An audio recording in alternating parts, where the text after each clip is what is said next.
Hey guys, it's AT. It's snowing outside, so it's a bit cold. So today's workout, we're gonna have to do something a little bit different.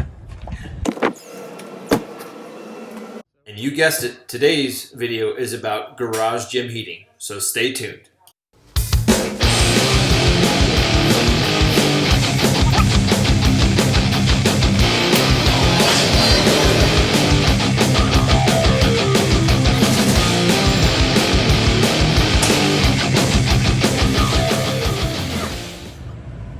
All right guys, so today's video is going to be about heating your garage options, and I'm specifically going to talk about our setup here, which is an electric 240 volt, 5,000 watt heater that can be purchased from most local Tractor Supply and or D&B type stores. So it's currently 64 degrees in here. Let's check back in about 15 minutes, see what the temperature is inside the workshop. Back in the gym, 70 degrees.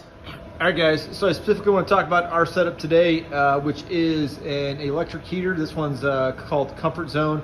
I bought it from Tractor Supply for about $125. From there, I decided that I wanted to make it nice and neat, so I ran the cords through the wall. I had some fish tape from a prior project that I did. So it's basically like a tape measure type thing. It's flexible, goes through the wall as long as there's no stud in the way, and I fed it to the breaker box. So the breaker box for me was really close. It's actually right behind this wall, so pretty convenient. Other options I looked at were running off a gas line to the heater in the garage, or a mini split. This happened to be the most affordable option for what I wanted. It doesn't get too hot here in the summer.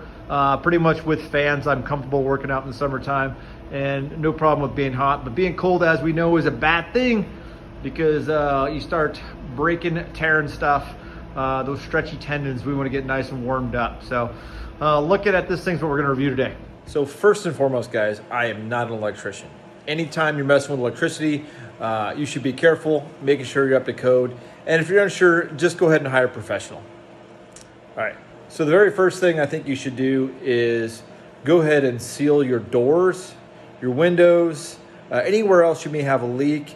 And then if you can, I'd recommend insulating your garage door.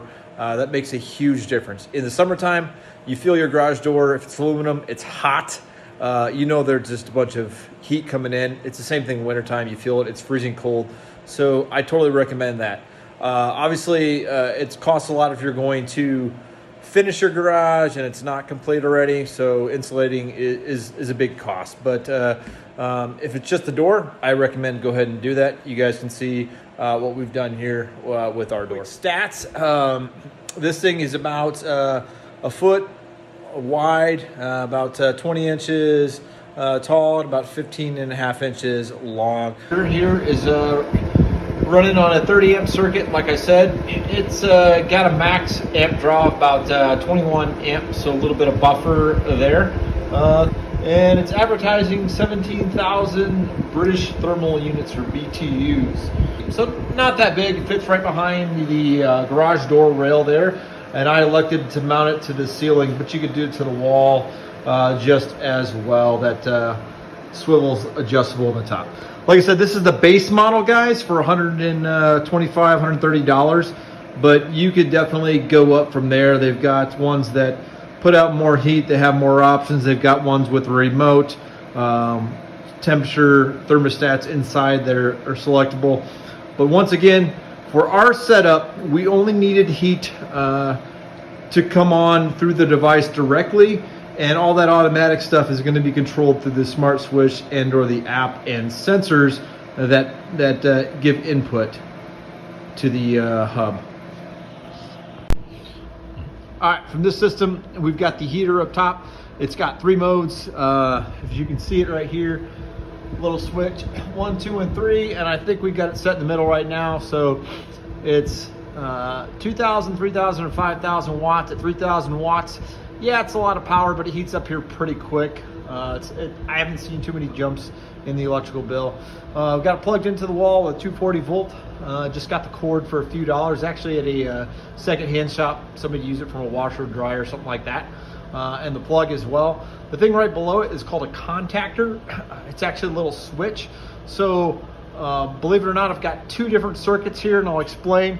So down here I've got the old smart switch, which is controlled by my phone. So obviously you can get these things in Wi-Fi or Amazon, Google Play. This one's the Samsung version, so I use the Samsung SmartThings Home Hub. So when this switch is activated, it actually closes a circuit up there in that contactor, which allows the 240 volts to run through to the heater itself. So there's two sets of lines going up. For those of you interested in the electrician version of it, I've got two circuits down here. I've got a 30 amp circuit for the actual heater itself, and then I got a 15 amp circuit that runs to the switch.